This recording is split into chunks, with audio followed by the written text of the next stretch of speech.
Hello and welcome to this First Sentier Investors online event. In a world still impacted by COVID, we recognise that face-to-face meetings are difficult and international travel has been impossible. So today we are bringing the listed infrastructure team to you. We have collated the most common questions being asked by clients, and I will direct these to our portfolio managers through two panel sessions. We will tackle issues ranging from the pace of recovery in transport, to rising rates and inflation, to the Biden infrastructure plan and net zero. As we all know, 2020 was a year like no other, with the huge disruption that we saw in road, rail and airport volumes. Now, with the advent of vaccines and as these are starting to be rolled out, financial markets are inherently forward-looking, and we're thinking about what the shape and the pace of this rebound might take.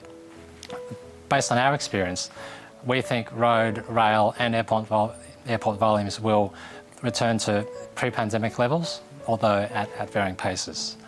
We think freight rail and toll roads will be the first to lead us out of this pandemic, and we started to see evidence of that in the second half of last year. Next on our list would be airports, especially those with large exposures to domestic and leisure travel. As borders open up, then we can look forward to long-haul business travel coming back as well, and then we would also expect a rebound in passenger rail volumes as well.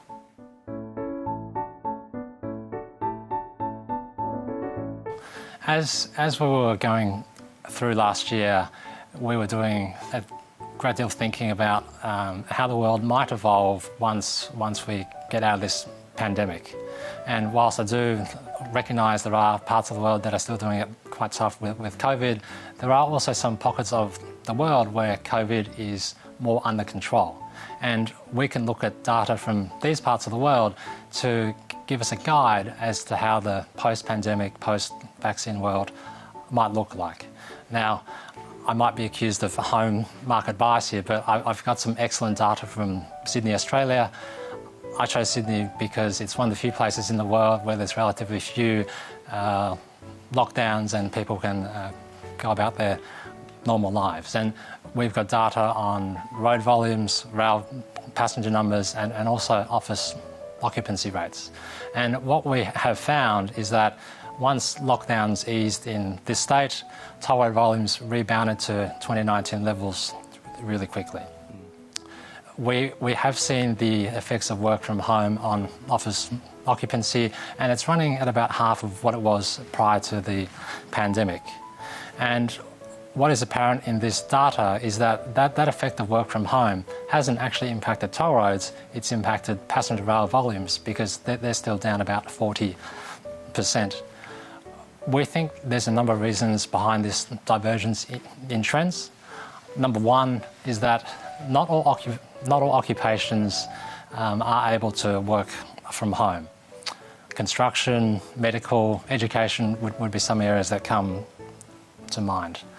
Number two, we think there's been a modal shift away from rail towards private vehicles as drivers are more able to socially distance within their own cars. And lastly, we think for truck traffic on toll roads, there's been a modest tailwind from the increased e-commerce and online shopping that we're all doing. Sure. So our portfolio has a meaningful holding in toll roads around the world. Our view has been, and it's played out, that toll road volumes will be the first to bounce back post-COVID, and that has proven to be the case.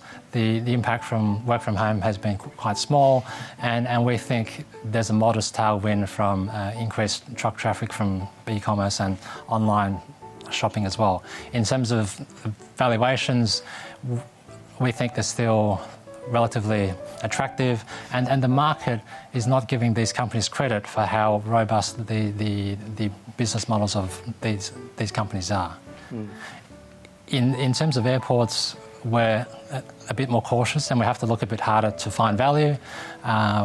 We are confident that volumes will come back in the medium term, but we think we think it might be bumpy, and the market's pricing a bit too much optimism in the short term.